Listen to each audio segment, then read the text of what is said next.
Sejam bem-vindos ao programa Vida Reformada, uma iniciativa da Igreja Batista Reformada de Brasília. Você está conectado na TV Reformada?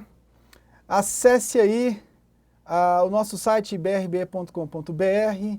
Nós temos a Instagram e Facebook também, né? Batista Reformada de Brasília. Enfim, nossa igreja fica na QS5, Rua 100, Lote 4, Águas Claras, DF, Distrito Federal. Quero te convidar a nos fazer uma visita. Todo domingo, às 19 horas, é o nosso culto público, não o culto principal, mas nós temos também programação nas terças-feiras, que é o culto de oração e exposição bíblica, sábado, a juventude, domingo, escola bíblica e à noite, o nosso culto público, tá bom? Gente, então, hoje no programa Vida Reformada eu quero tratar alguma coisa muito, muito importante. O programa Vida Reformada semanalmente está tratando situações necessárias para o corpo de Cristo. E hoje eu vou falar sobre o seguinte tema: para praticar a fé, precisamos ser bons ouvintes. Para praticar a fé, precisamos ser bons ouvintes. Mas antes disso, eu quero deixar vocês com Estênio Márcios, uma canção belíssima, e já estamos de volta no programa Vida Reformada. Não se esqueça de curtir esse vídeo, dar um like nesse vídeo aí, se inscrever nesse canal e ativar o sino para você receber as nossas notificações. Já estamos de volta.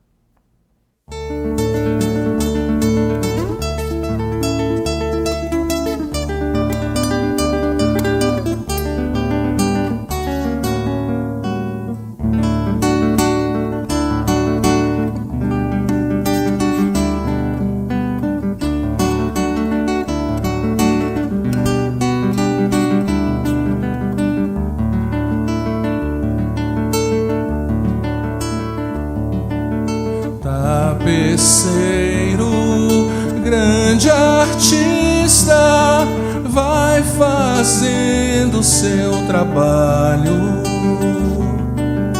incansável, paciente no seu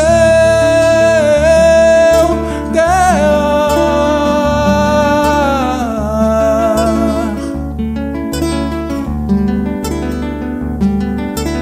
Tapeceiro não se engana, sabe o fim desde o começo.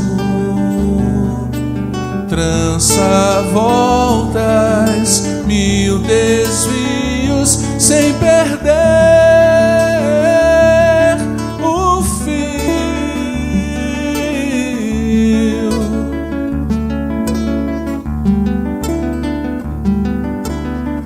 Minha vida é obra de tapeçaria, tecida de cores alegres e vivas, que fazem contraste no meio das cores nubladas e tristes. Se você olha do avesso, nem imagina o desfecho. No fim das contas, tudo se explica, tudo se encaixa, tudo coopera pro meu bem. Quando se vê pelo lado certo, muda-se logo a expressão do rosto, obra de arte pra honra e glória do tapeceiro. Minha vida é obra de tapeçaria, tecida de cores alegres e vivas, que fazem contraste no meio das cores nubladas e tristes. Se você olha do avesso, nem imagina o desfecho. No fim das contas, tudo se explica, tudo se encaixa, tudo coopera pro meu bem. Quando se vê pelo lado certo, muda-se logo a expressão do rosto, obra de arte pra honra e glória do tapeceiro. Quando se vê pelo lado certo, todas as cores da minha vida dignificam a Jesus Cristo, o tapeceiro.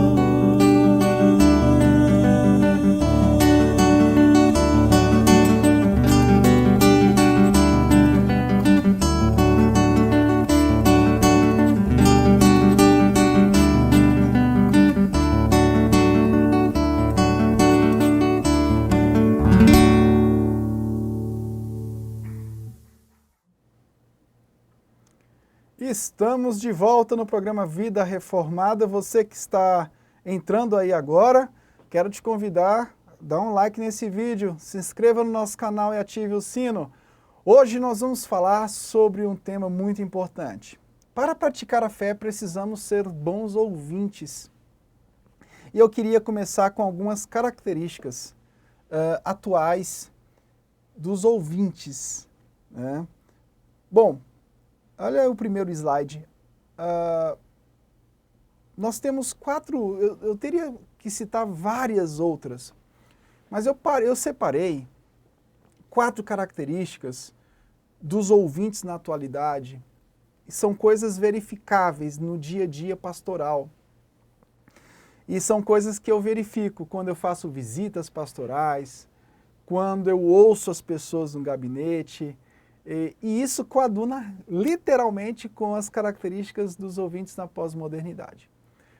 Primeira característica, primeiro problema dos ouvintes pós-modernos é que eles têm um problema muito sério com a autoridade do texto bíblico.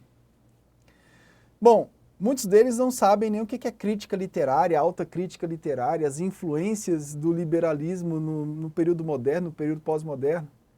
Muitos deles não sabem nada disso. Isso é uma coisa mais acadêmica.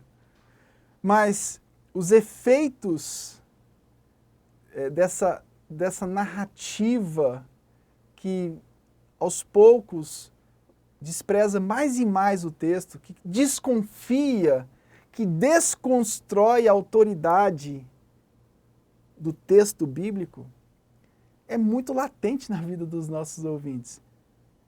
E geralmente você chega, você faz uma visita, você recebe alguém, você conversa. Ou seja, na experiência do dia a dia, na prática do dia a dia, a gente ouve coisas que a gente não queria ouvir. Coisas do tipo: eu acho que isso é correto, eu creio que o Senhor faria isso sim. Mas a Bíblia não diz já o que Deus fez em relação àquele determinado tema? As pessoas sempre vão achar que Deus faria algo diferente daquilo que Ele revelou na sua própria palavra. Deus deixou questões prescritivas na sua palavra. Deus deixou fatos objetivos na sua palavra. E as pessoas, não só as pessoas que estão fora da igreja, mas as pessoas que estão dentro da igreja, elas vão ter muito problema com a autoridade do texto. Elas vão ter muito problema em se submeter à palavra, porque a fé, ela é mais voltada, em segundo lugar, para uma interpretação individualista. Embora nós sejamos sacerdócio universal do corpo de Cristo, embora nós não estejamos mais naqueles períodos nevrálgicos da Idade Média, embora a Reforma Protestante tenha trazido grandes contribuições para que a gente possa chegar ao texto individualmente, a nossa interpretação, ela não pode ser individualista. Nós temos acesso à palavra, nós não estamos mais no período do Papa, que é o detentor da interpretação, mas embora não estejamos no período papal, no período da Idade Média, onde o Papa é o detentor da interpretação, nós não podemos, de acordo com esse acesso que nós temos, interpretar de forma individualista. Uma interpretação cheio de achismos. E isso acontece muito quando o ouvinte ele é um péssimo ouvinte. Bom, se ele não ouve o Evangelho, ele vai ser um péssimo intérprete. E muitos ouvem o Evangelho, olha só, muitos ouvem o Evangelho, muitos estão sendo submetidos a uma pregação séria, cristocêntrica, mas por serem ouvintes negligentes, eles continuam vivenciando uma interpretação altamente individualista. Isso é muito grave. Isso é muito grave. Terceiro lugar, uma fé sem razão. Uma fé sem razão. Gente, a nossa fé tem uma razão de ser. Ela tem fundamentos. Quando a gente diz, olha, a Bíblia, ela respalda isso aí, o ouvinte pós-moderno vai te responder assim, não, a Bíblia pode até dizer, mas eu penso diferente. Talvez ele não diga com todas essas palavras, mas nas entrelinhas o ouvinte pós-moderno ele quer dizer o seguinte, ó, a Bíblia diz isso, mas eu digo outra coisa. Mas calma aí, a sua fé não é uma fé bíblica? Qual o estatuto que te rege? Uma fé sem razão, a gente chama isso de fideísmo. É uma fé voltada para experiências. É o tal do Deus me disse, eu creio assim, eu penso assim. Quando a pessoa diz, não, mas eu creio assim, porque meu pai me ensinou assim, porque minha mãe me ensinou assim. Calma aí. Eu creio conforme a palavra ou eu creio conforme o meu pai, minha mãe, a cultura, o conto da carochinha me passou? A minha fé deve ser bíblica e não cultural. Então nós precisamos tomar muito cuidado, por isso que nós temos tantos crentes fracos na fé, crentes sem fundamento. E isso repassa para os filhos recebem o impacto disso. E nós precisamos quebrar esse ciclo vicioso. Quarto lugar, o ouvinte pós-moderno ele coloca a sua experiência acima das proposições bíblicas. A Bíblia tem prescrições, a Bíblia tem proposições. A nossa fé é descritiva.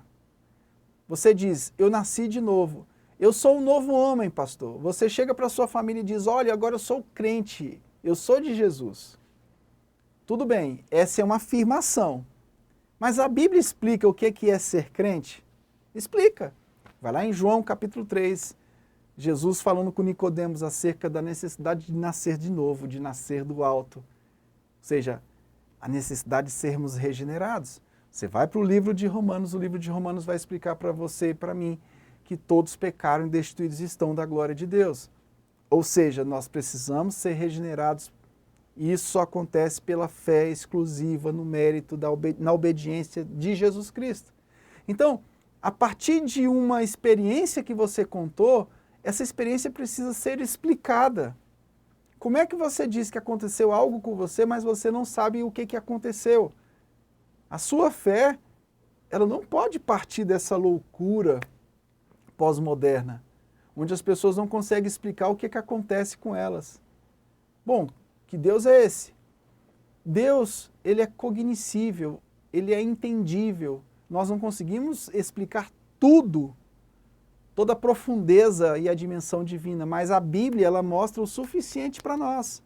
A Bíblia, ela revela para nós o suficiente e muitos crentes não se contentam nem com isso, nem buscam o que há na Bíblia. Quando aquela canção, uma canção até muito bonita, mas ela diz que ninguém explica Deus. Puxa vida, que coisa. Como é que ninguém explica Deus? Deus, ele se auto-revelou, ele é auto-revelado. A Bíblia é uma revelação divina do caráter de Deus. Como é que ninguém explica Deus? Que canção bonita, né? Como diz um amigo meu, é uma heresia bem montada. É uma heresia bem fundamentada, mas não deixa de ser heresia. Como é que ninguém explica Deus? Como é que nós iríamos conhecer a nós mesmos se não conhecêssemos a Deus? E como conheceríamos a Deus se não fosse através da revelação escrita? Como é que entenderíamos sobre o caráter dele, sobre os atributos dele? Então, gente, a gente tem que parar para pensar um pouco. Parece que o diabo está arrancando, tá arrancando a inteligência das pessoas. Então, vamos tomar cuidado. As experiências estão acima das proposições bíblicas. Bom, qual a postura que nós devemos ter? Primeira, ouvir o Evangelho em todo o conselho de Deus. Atos 20, 27. Primeira postura é ouvir o Evangelho em todo o conselho de Deus. Olha só o que diz Atos 20, 27. Porque jamais deixei de vos ensinar toda a vontade de Deus. Na versão King James. No próximo slide, olha só. Primeiro ponto, ouvir todo o conselho de Deus. O que significa isso? Joel Bick vai nos ajudar.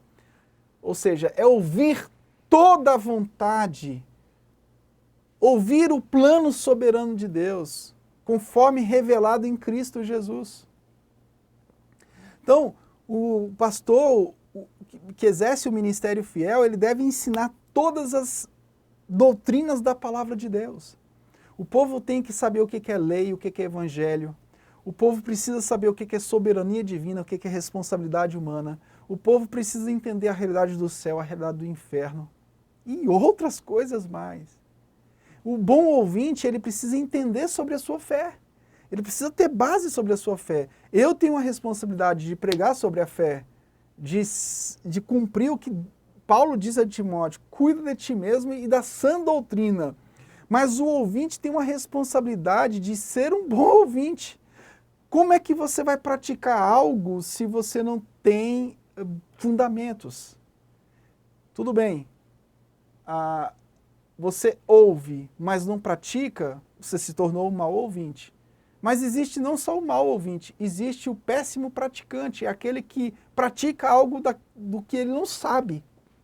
Se você perguntar para ele, por que você está fazendo isso? Ele não vai te responder, ele não vai conseguir te responder. Por que você está cantando assim? Por que você está fazendo isso? Por que você está dizendo que tem que desvirar a chinela para não dar algum problema? A fé de muitas pessoas parece mais daquelas senhoras pembeiras do interior. Desvira o chinelo, faz isso, faz aquilo. Não, eu vou fazer aquilo, aquilo outro, porque senão Deus pode fazer isso, isso e aquilo. Mas nada de fundamentos. Segunda postura, ouvir a palavra com fé, atentamente, para que Deus seja glorificado através da sua vida e não necessariamente as suas necessidades sejam atendidas. Quando Paulo diz esse texto de 1 Coríntios 10, 31, quer comais, quer bebais, quer que façais qualquer outra coisa, façais para a glória de Deus, isso é um princípio geral de vida para a glória de Deus. O Adão foi criado para viver para a glória de Deus, para espalhar a imagem divina. Ele pecou. Finalmente Jesus chega. Fomos regenerados, justificados, vamos ser glorificados pelo mérito dele. E o objetivo da nossa regeneração é exatamente esse, glorificar o Pai. Então, quando eu vou à igreja ouvir o Evangelho, é para que eu possa conseguir glorificar a Deus no mundo. Não é para que as minhas necessidades sejam atendidas. Olha, pastor, quando eu resolver isso, eu vou ser um servo fiel, não vou faltar um culto. Quando acontecer aquilo, eu vou agir de modo diferente. Meus irmãos, nós somos chamados, nós somos eleitos, nós somos regenerados, nós somos trazidos ao aprisco de Cristo para glorificar Deus no mundo. Então, quando eu ouço o Evangelho, é para que Deus, a imagem de Cristo seja revertida na minha vida e eu possa glorificar a Deus no mundo. Se a imagem de Cristo não é revestida na minha vida, eu não posso expressar a glória de Deus no mundo. 3. Ouvir o Evangelho para que a adoração vença a idolatria que há na nossa alma. Calvino dizia que o coração é uma fábrica de ídolos. A queda lá em Adão, ela trouxe essa perversão na natureza humana, mas em Cristo Jesus nós temos condições de subjugar a carne, de vencer o mundo e as astutas ciladas de Satanás. Então, ouvindo o Evangelho constantemente, para uma boa prática desse Evangelho, com o fim de sermos adoradores. com o fim de voltarmos a nossa face numa adoração ao único Deus verdadeiro, Criador dos céus e da terra. Tudo isso que eu falei é, na minha opinião pastoral, e não só na minha opinião, mas em todo o contexto bíblico, que a minha opinião não vale muita coisa, mas em toda a história bíblica, esse é o problema da autoridade.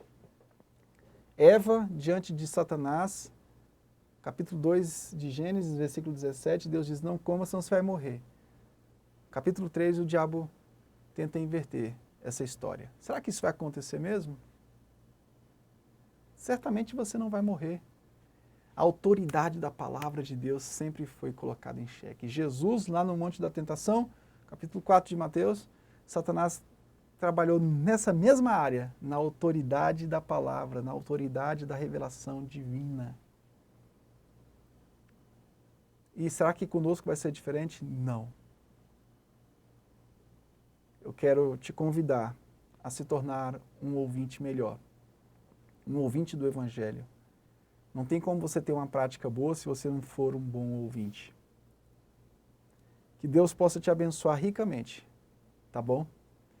Eu quero muito, muito que o Senhor levante a sua vida, faça com que você resplandeça a partir da luz, da glória do Evangelho de Jesus Cristo. E que Ele te faça enxergar a grandeza da promessa da Nova Jerusalém. Que Ele te faça enxergar a grandeza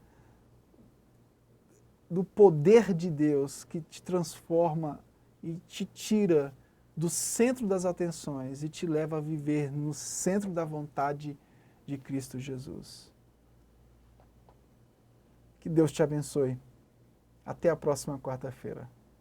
Um abraço da Igreja Batista Reformada de Brasília, de toda a equipe presbiteral. Deus te abençoe. Tchau, tchau.